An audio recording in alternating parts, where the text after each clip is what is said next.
2절에 보니까 주님이 기도를 계속하고 기도에 감사함으로 껴있으라 했는데, 이것은 나를 위한 기도예요. 자기 자신을 향한 기도 가운데 주님이 주신 것이고, 3절 이하의 말씀은 이제 다른 사람을 위한 기도입니다. 근데 2절에 보니까 기도를 계속하라 그랬어요. 우리는 쉬지 말고 기도하라, 그리고 무시로 기도하라, 이런 말씀들이 있죠. 그래서 하나님께서 우리에게 주신 기도의 방향이, 기도는 끊어져서는 안 된다, 연속성을 강조합니다. 근데 오늘 말씀에도 기도는 지속돼야 된다. 근데 이게 쉽지가 않아요. 왜냐하면 아무리 기도하는 사람도 또 기도에 특별한 은사를 받은 사람도 육을 가지고 있기 때문에 하나님과의 그 교제가 지속적으로 진행되는 것에 한계를 가집니다. 그러니까 다들 쉬고 싶어 하고, 또 어떨 때는 안 하고 싶을 때도 있고, 또 이제 영이 육을 지배하는 게 아니고 육이 영을 지배할 때가 있어요. 그래서 몸이 아프다든지 몸 상태가 이제 평안하지 않냐면 이제 그게 영에게 지배를 또 영향을 줍니다. 그렇게 되면 기도가 자연스럽게 또 쉬게 되고, 그리고 여러 가지 이제 그 영과 육 사이에 혼적인 요소들이 작용이 돼요. 이제 그것은 여러 가지 생각들입니다. 생각들이 또 기도를 중단을 시키게 해요. 그래서 기도를 끊임없이 지속시키는 것은 결코 쉬운 문제가 아니에요. 그렇기 때문에 이것이 쉬지 말고 기도하라, 또는 무시로 기도하라 하는 말씀이나, 오늘 말씀처럼 기도를 계속하라는 이런 말씀들은 대부분이 의지를 가지고 해야 될 그런 명령형들이에요. 그래서 내가 스스로 기도하는 걸, 그리고 그 기도의 결단을 내리는 걸 말씀하는 거죠. 그래서 하나님께서는 우리에게 기도를 계속하는 부분이 왜 중요하냐, 그것은 교회가 영적인 조직이기 때문에 그러합니다. 그래서 이제 이 기도의 부분이 빠져버리면 호흡이 중단되는 것과 같아서요, 실제 영적인, 신령한 영적인 교회 공동체를 유지하는 데 한계가 있어요. 그렇기 때문에 우리가 기도도 또 말씀도 또 이제 찬양도 예배도, 그리고 이제 전도와 봉사도 여러 가지 하지만 가장 우선순위를 어디에 둬야 되냐? 기도입니다. 그래서 기도가 가장 교회에 있어서 본질적이다. 예수님께서는 아버지의 집, 즉 구약의 성전도 마찬가지고 신약의 교회도 마찬가지고, 아버지의 집은 예배하는 곳이다, 또는 무슨 제사 드리는 곳이다, 이렇게 하지 않고 기도하는 곳이다 그랬어요. 그래서 아버지의 집을 왜 기도로 잡으셨을까? 다른 말로 표현할 수 있는데, 그것은 바로 영적인 만남의 장소가 되어야 된다는 것입니다. 바로 그런 영적인 만남을 이루기 위해서 예수님께서 십자가에서 피 흘려 죽으셨다, 그걸 강조하는 거예요. 그러니까 예수님의 피 흘리심의 그 공로의 사역이 결국 어디를 가고 있느냐? 하나님과 나와의 관계의 회복입니다. 그래서 예수님의 십자가의 피 흘림을 통하여서 결국 막혔던 담이 무너지게 된 것이고, 그리고 서로 교제한다, 하나님과 소통한다, 이것은 바로 기도예요. 그래서 제사가 되든 찬양이 되든 예배되든 다른 표현을 할 수 있지만, 기도라는 표현을 함으로써 교회가 무엇을 지향해야 되느냐, 그래서 만민이 기도하는 장소로서의 아버지의 집. 그래서 교회가 첫 번째 잡아야 할 방향성은 바로 기도다 하는 것이죠. 어떤 사역보다도 가장 중요한 사역이에요. 가장 우선순위입니다, 그게. 그래서 교회가, 그 교회가 살아있다, 능동적이다, 역동적이다, 그리고 이 생동감이 있다 하는 것을 어디서 찾느냐? 기도에서 먼저 찾아요. 그래서 기도가 살아있으면 찬양이나 예배나, 그리고 이제 다른 사역들이 함께 덩달아서 살아나게 됩니다. 왜냐하면 이 기도를 통해서 성령의 역사가 진행되기 때문에 그래요. 그러니까 우리가 생각하기에는 말씀이 앞에 갈 것 같지만 전혀 그렇지 않아요. 절대 말씀이 먼저 가지 않습니다. 성령께서 먼저 움직이시는 거예요. 그래서 기도가 항상 우선순위에 있다 하는 걸 여러분 기억해야 되죠. 그러면 우리가 다른 것이 다 막혀도 뭐가 열려 있어야 돼요? 기도는 열려 있어야 돼요. 근데 다른 건 다 열려 있는데 기도가 안 열려 있어요. 그러면 이제 심각한 겁니다. 이제 신앙이 굉장히 더디게 자라나고요, 하나님의 은혜를 이제 받을 수가 없어요. 일단 이 마치 밭에다가 비닐을 다 쳐버리고 그 위에다가 종자씨를 뿌린 것 같습니다. 그렇게 되면 그 씨앗이 결코 이 밭에 뿌리를 내릴 수가 없는 구조가 되어버린 거예요. 그렇기 때문에 기도라는 것은 주님의 말씀을 받아들이는 데 있어서 가장 첫 번째 선결 조건이에요. 자, 이 안에서 다른 어떤 이제 거룩성의 어떤 회복이나 또 하나님의 말씀에 대한 순종들 이런 것들 같이 겸해서 가는데 그 우선순위에 있어서 첫 번째 자리는 항상 기도다. 그래서 성령님을 기도의 영이다 라고 말씀을 하는 거예요. 우리가 이런 이 금요 문화를 통해서 이렇게 한국교회가 기도하는 이 문화는요 굉장히 바람직한 문화예요. 그래서 이제 기도와 관련돼서 초대교회에서는 이제 모이기만 하면 뭐 했느냐? 기도를 했습니다. 모이면 기도가 항상 우선순위예요. 사도들의 말씀을 받을 때에도 기도가 항상 우선이 갑니다. 그리고 찬미가 따라가요. 그리고 말씀이 선포가 되는 거죠. 그래서 기도는 계속해야 된다. 이것은 그 당시에 골로새서 교회에 나타났던 그 문화, 이 문화가 여전히 지속돼야 된다. 이 교회의 문화가 골로새서는 철저히 기도 문화예요. 기도 영적인 이 문화가 아니면 결코 그 당시의 상황을 극복할 수 없는 한계를 가지고 있다. 그런데 기도를 할 때 놀라운 일들이 나타나는 거예요. 일단 영이 살고요. 그리고 하나님의 놀라운 개입이 시작됩니다. 그렇게 해서 그들은 이 귀로만 듣는 하나님이 아니라 직접 눈으로 보고 손으로 만지고 삶 가운데 체험하는 그런 신비적 역사가 함께 동반이 됐죠. 그것이 바로 기도 가운데서 진행된 거예요. 그렇기 때문에 우리가 하나님께 이제 이 가장 가치 있는 은사는 사랑의 은사, 새 계명을 지키는 건데요. 이런 우리가 교회가 총체적으로 주님께 받아야 할 가장 최고의 위치인 이 사랑의 계명, 그것이 존재함에도 불구하고 이 출발점을 어디서 잡아야 되냐? 기도부터 시작합니다. 그래서 기도문이 닫혀버렸다. 그러면 굉장히 영적으로 심각한 상태다.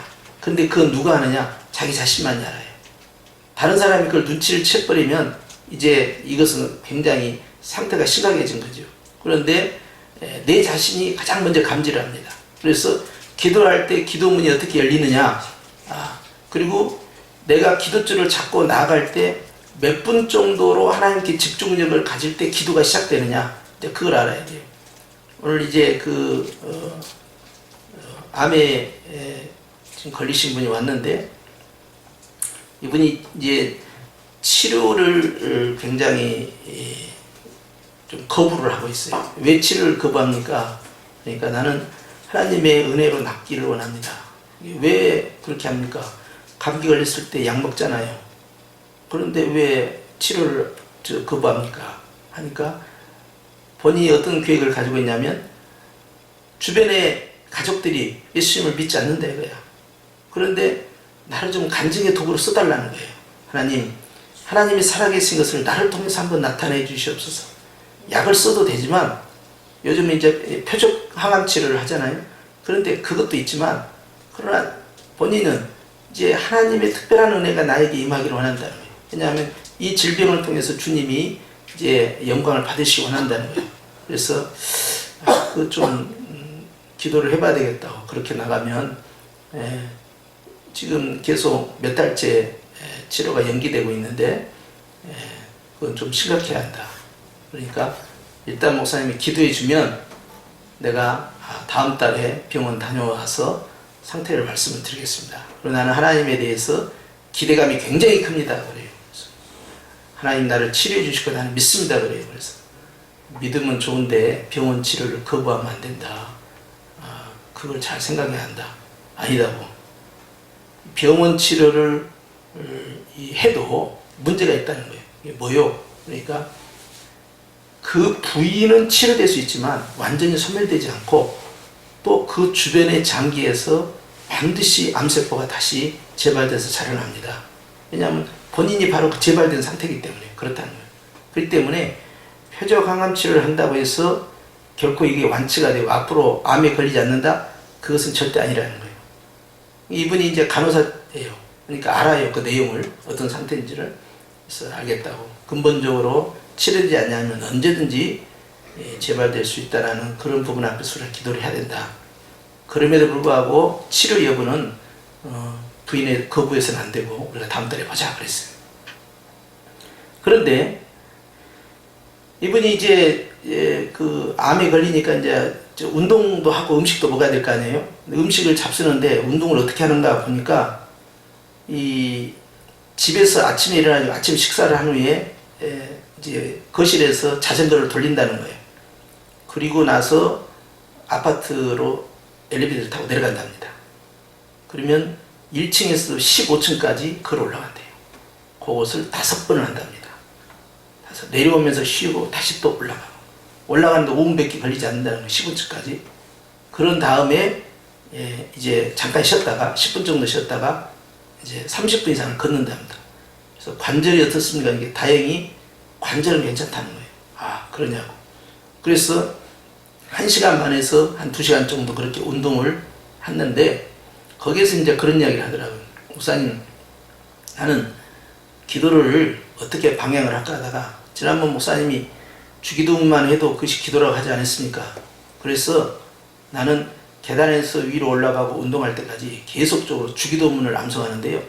주기도문을 100번을 딱 하면 1시간 반 걸린다는 거예요. 그래서 저는 하루에 주기도문을 100번을 합니다. 그래서 가장 완벽한 기도를 하나님께 드리고 있는 거다. 그렇게 되면 집중력도 커지고 소망도 있다. 그러니까 저는 하나님에 대한 그 기대감이 굉장히 큽니다. 주님이 반드시 역사하실 거라고 저는 믿습니다. 이러면서 주님이 손대지 않으면 아무리 항암 치료를 받고 표적 치료를 해도 결국은 재발되고 다른 부분에서 또 감춰져 있던 것들, 그런 것까지 못 잡으니까 현재 나타난 그 암세포만 잡는 거기 때문에 그 세포까지 다 잡으려면 반드시 하나님의 계획이 있으셔야 한다. 우리 집안에 가족력도 없는데 나만 이런다, 이제 그런 이야기를 해요. 그런데 이분이 그 고백을 하면서 주기도문을 하루에 100번씩 매일 그렇게 하고 있다는 거예요. 그리고 이제 친구들과 여행을 갔답니다. 친구들이 이제 암에 걸렸다니까 데리고 갔겠죠. 데리고 가서 이제 남부지방으로 돌았대요. 통영으로 해가지고 하동으로 해서 여수, 전주까지 이렇게 돌았다는 거예요. 여행을 해도 괜찮습니까? 이게 괜찮대요. 그때는 어떻게 했습니까? 그러니까 그때는 아침에 일어날 때하고 저녁에 잠잘 때, 친구들 다 자고 할 때, 그때 조용히 묵상을 하는데 어떤 묵상을 하냐? 깨알같이 감사를 했답니다. 깨알같이 감사. 계속 깨알같이 감사. 그러니까 긍정적으로 감사할 것이 뭔가를 생각해서 하나하나 찾기 시작했대요. 이래도 감사, 저래도 감사, 이것도 감사, 저것도 감사.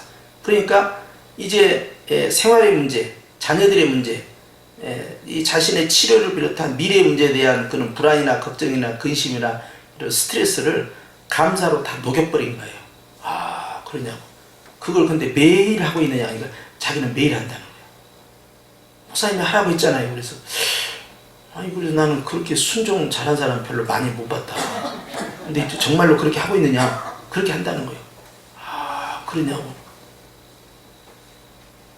제가 놀랐어요. 왜냐하면 가르쳐준 대로 안 하거든요. 대부분이. 귀뚱으로 듣고 끝내요. 똑같은 말을 계속 반복하는 거예요. 계속 감사해야 됩니다. 그래도 기뻐해야 됩니다. 그런데 적용시키는 사람 많지 않거든요. 근데 이 사람이 이걸 적용을 하고 있는 거예요. 아, 그러냐. 그래서 저녁에 잘 때 그 감사로 쫙 이렇게 잡은 다음에 저녁에 자면요, 잠도 잘 오고요. 그리고 평안히 수면을 유지한다는 거예요. 그러고 나서 또 이제 그 과정을 하는데 자기 교회 목사님은 모른다는 거예요. 왜 모르요? 그렇게 하니까 어느 날 병원에 갔는데 병원에서 의사가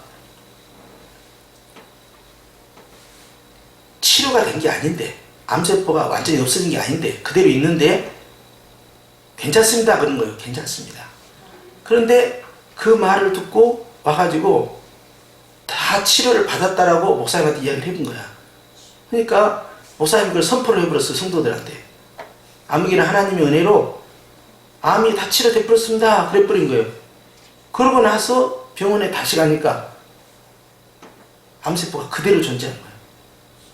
그런데 지난번에는 다 나섰다고 안 했어요. 그러니까 환자분이 내 이야기를 잘 못 알아들었군요. 내 말은 없어졌다는 것이 아니라 진척된 사항이 없다라는 이야기니까 아무 일도 없다라고 한 것이다. 그런데 실제 암세포가 없었던 게 아니다 하면서 소통이 안 된 거예요. 그러니까 이제는 교회에서 암세포가 나섰다라고 목사님을 선포했고 그 한 200명 되는 교회에서 하나님이 고쳐있다고 다 박수까지 쳐버렸단 말이에요. 그러니까 이제는 이걸 어떻게 하냐고. 내가 잘못 들었다고 이렇게 말할 수도 없는 거고. 그러니까 이제 말도 못하고. 그래서 목사님한테 말 못하고 그래서 그냥 끝까지 말씀드리지 마시오. 그리고 나서 뿌려야 된다. 기도해서. 그러니까 본인이 이제 그런 각오로 실제 그렇게 실천하며 사는데 매일 100번씩 주기도문을 하고 또 매일 아침 저녁으로 감사의 그런 고백을 드리고 있는데 얼마나 좋겠어요. 근데 오늘 말씀해 보니까 기도를 하되 어떻게 기도하라고 하느냐. 시작. 기도에 감사함으로 깨어 있으라. 이거 이제 중요한 거예요. 기도를 깨어있는 기도. 이제 우리 10월달이 깨어 기도하라. 근신하고 기도하라 했는데 깨어 기도하는 방법이 뭐냐 하니까 감사함이에요. 이 감사가 결국 기도를 살아있게 만드는 거예요.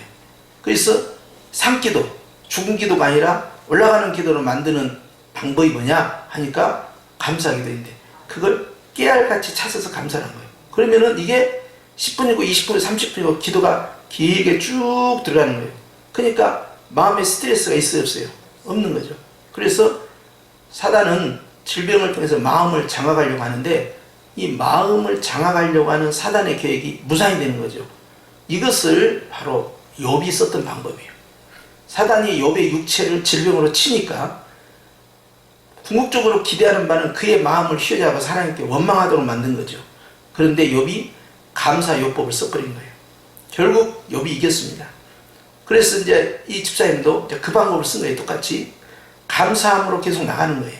그러니까 심령을 주님이 붙잡아 주시는데 원래 굉장히 겁이 많고 걱정이 많고 성격이 아주 날카로운 분이에요.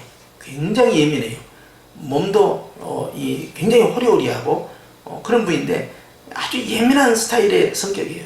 그래서 누가 옆에서 어떤 말을 해도 굉장히 스트레스를 받는 분이죠. 그런데 하나님 앞에 그런 기도 생활을 하고 나서부터 굉장히 담대해졌다는 거예요. 그리고 무엇보다 저에게 마음에 여유가 생겼습니다. 그러면 여유, 심령의 여유, 이게 조급증이 없어져 버렸다는 거예요. 그러니까 그 여유가 있다 보니까 이제 웬만한 문제 앞에서 당황하지 않냐고 이제 자연스럽게 이야기한다는 거예요. 그러다 보니까 훨씬 기도의 동력을 얻게 되는 것이죠. 어디서 찾았겠어요? 감사해서 찾은 거예요. 그래서 감사하는 기도를 깨어있게 만들고 살아있게 만들고 움직이게 만든다 하는 것. 이것이 기도하는 사람에서 가장 패턴이에요. 그래서 이제 우리 하나님 앞에서 기도할 때 이제 목적 기도를 놓고 기도하기 전에 이제 기도의 문을 활짝 여는 방법 가운데 하나가 이 감사 기도입니다. 이걸 통해서 주님 앞에 나아가라 이거예요. 감사함으로 주의 전 안에 들어가라 이 말이죠.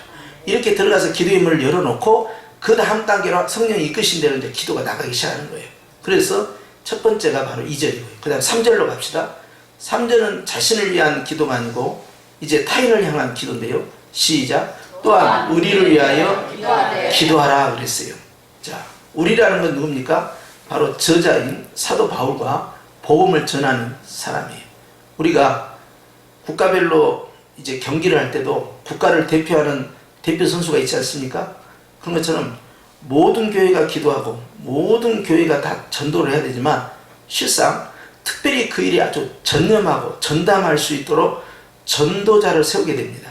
바울은 자기 자신을 전도자라고 했죠. 그러면서 전도를 위해서 이제 기도를 해달라는 요구예요. 그 다음 읽습니다. 시작. 하나님이 전도할 문을 우리에게 열어주사 그랬어요.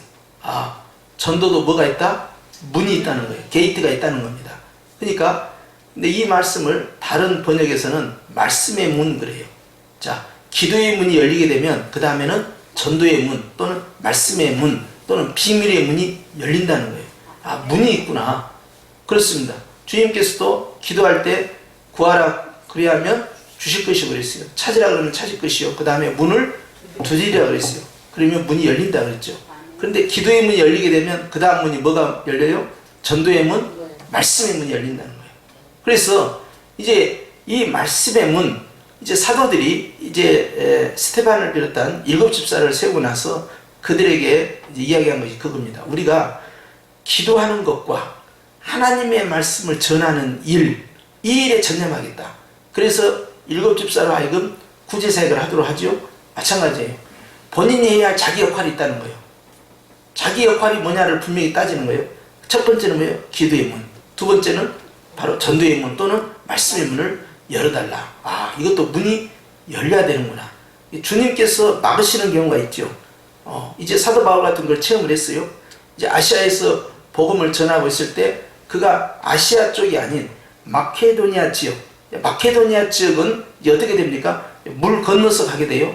바다를 건너서 가게 돼요. 그럼 거기는 이 유럽으로 들어가는 첫 번째 성이 됩니다. 그런데 성령께서 아시아에서 복음 전하는 것을 중단시키고 어디로 방향을 트느냐? 바로 유럽 방향으로 트는 거예요. 그런데 유럽은 굉장히 부담스럽습니다. 왜냐하면 유럽으로 가면 갈수록 누가 나타나냐면 로마가 나타나요. 로마는 뭐예요? 로마 제국의 수도인 노마지요. 그리고 이 노마에는 누가 있습니까? 바로 황제가 기다리고 있는 거죠. 가이사가. 그리고 그 가이사에 의해서 이 기독교, 즉 유대교에서 파생된 이단이라고 칭하고 있는 이 기독교에 대한 엄청난 핍박이 시작되고 있었던 바로 그 시점이에요. 그런데 적진을 향하여 더 다가서라는 거예요. 심적으로 부담이 크죠. 거기에 가면 갈수록 이제 굉장한 것들이 기다리고 있을 건데, 그런데 주님은 방향을 틀어버린 겁니다.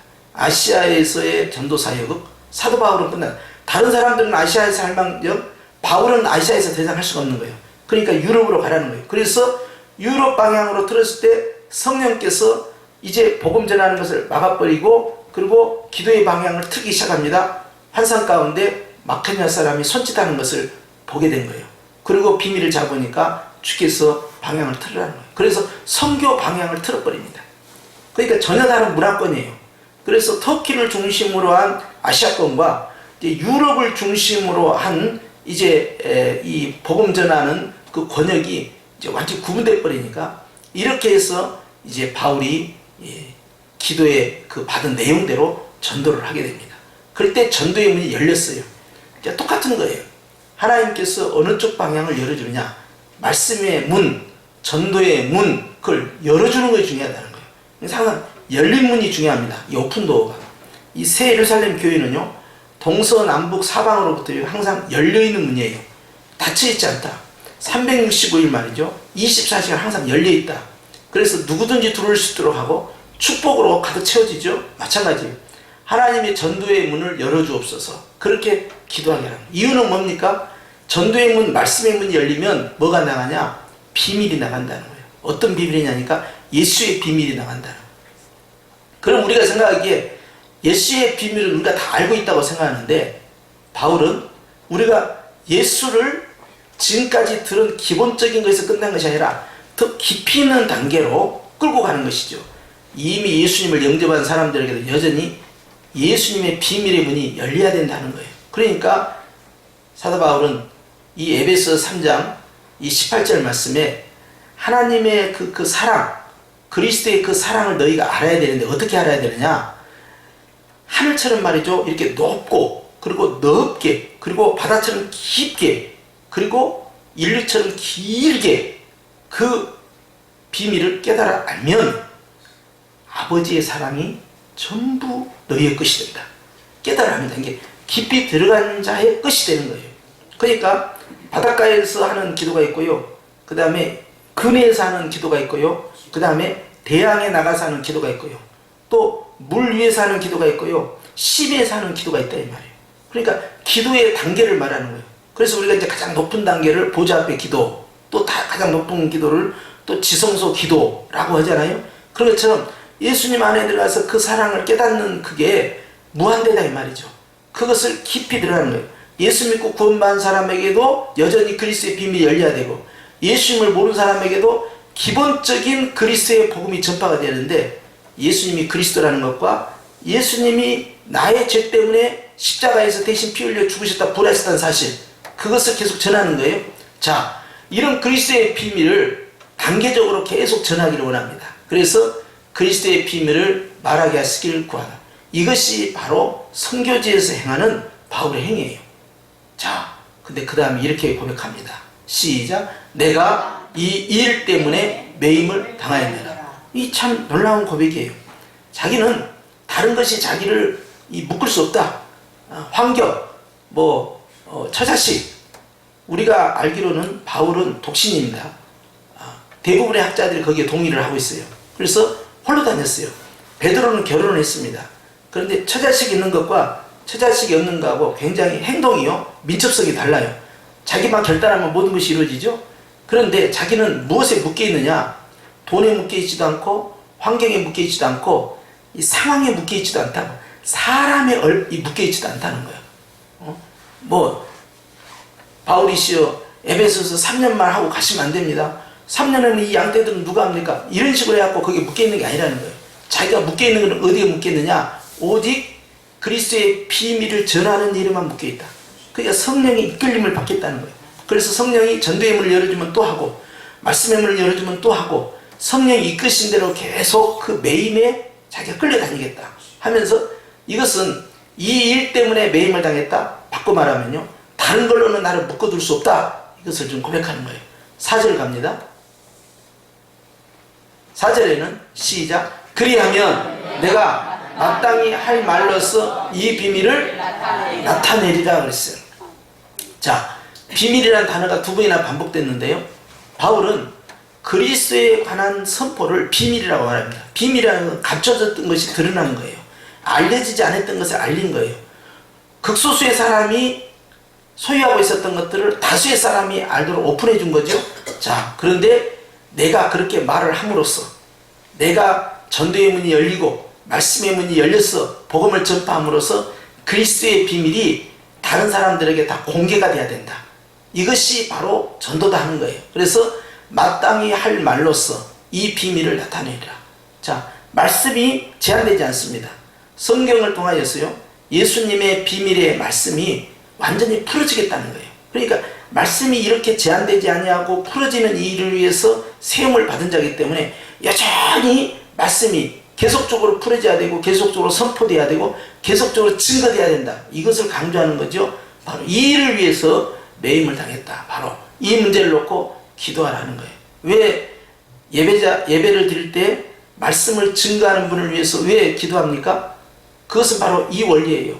말씀의 문이 열려야 된다는 거예요.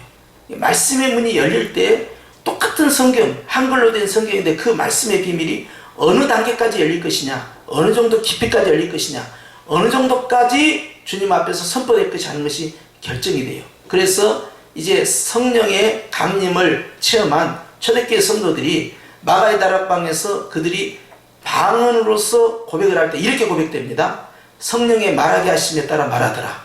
이 고백이에요. 그러니까 만약 성령께서 방언이라는 수단을 쓰지 않고 다른 방법을 썼으면 또 그 방법을 썼을 거예요. 그런데 그리스도의 비밀을 나타내는 자, 비밀을 맡은 자는 어떻게 충성하느냐? 바로 성령의 말하게 하심에 따라 여전히 선포해야 된다. 이것이 전도의 문, 말씀의 문을 열어라. 바로 이 문제를 놓고 기도하라는 것이죠. 그렇기 때문에 예배 시간에 가장 이제 중요한 전체 컨셉은 기도잖아요. 그런데 그 가운데에서 두 번째로 진행되어야 할 것이 바로 말씀의 문을 열어주옵소서. 왜 엽니까? 딴소리 하지 마라 이 말이야. 딴소리 잡담하지 말고, 교양 이야기 하지 말고, 윤리 이야기 하지 말고 말이지, 생활 문제 언급하지 말라는 거예요. 예배 시간에는 그 특강을 통해서 하면 돼요. 그런 이야기는.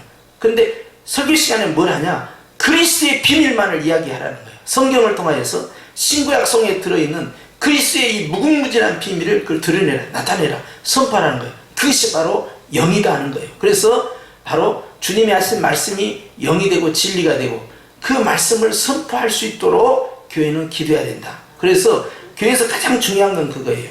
그리스도의 비밀이 선포되는 것, 이것이 풀어지는 것, 이게 가장 중요하다. 바로 이 문제를 놓고 기도하라는 거예요. 말씀을 정리합니다. 두 종류의 기도가 나왔죠. 하나는 나를 향한 기도의 문을 열어주옵소서.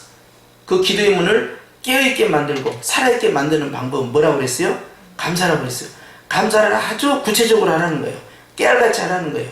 하나둘까지 생각나는 대로, 생각나지 않으면 더 생각하면서 계속적으로 감사를 드리면 그 자체가 하나님이 받으시는 기도가 되면요, 다른 것은 덩달아서 올라가 버립니다. 그걸 잘 하시라는 거고, 두 번째는 뭐예요? 말씀의 문, 전도의 문 열어주옵소서. 그래서 선포하는 자가 그리스도의 비밀을 온전히 선포할 수 있도록 그렇게 해서 주님이 나타나도록. 왜? 그 일을 위해서 선포하는 거예요. 선포자의 목적은 다른 데 있으면 안 됩니다. 항상 중심이 무엇인가? 자기가 왜 그 자리에 서 있는가? 왜 그 자리에 묶여 있는가? 왜 그 자리에 고정되어 있는가? 분명히 알아라는 거예요. 다른 말 나오면 안 된다는 거예요. 하나님의 말씀이 가감없이 나갈 때 그리스도의 비밀만을 선포하라는 거예요. 바로 그것이 두 번째 기도의 제목이에요. 이 말씀을 붙잡고 오늘도 저와 여러분이 합심으로 기도하겠습니다.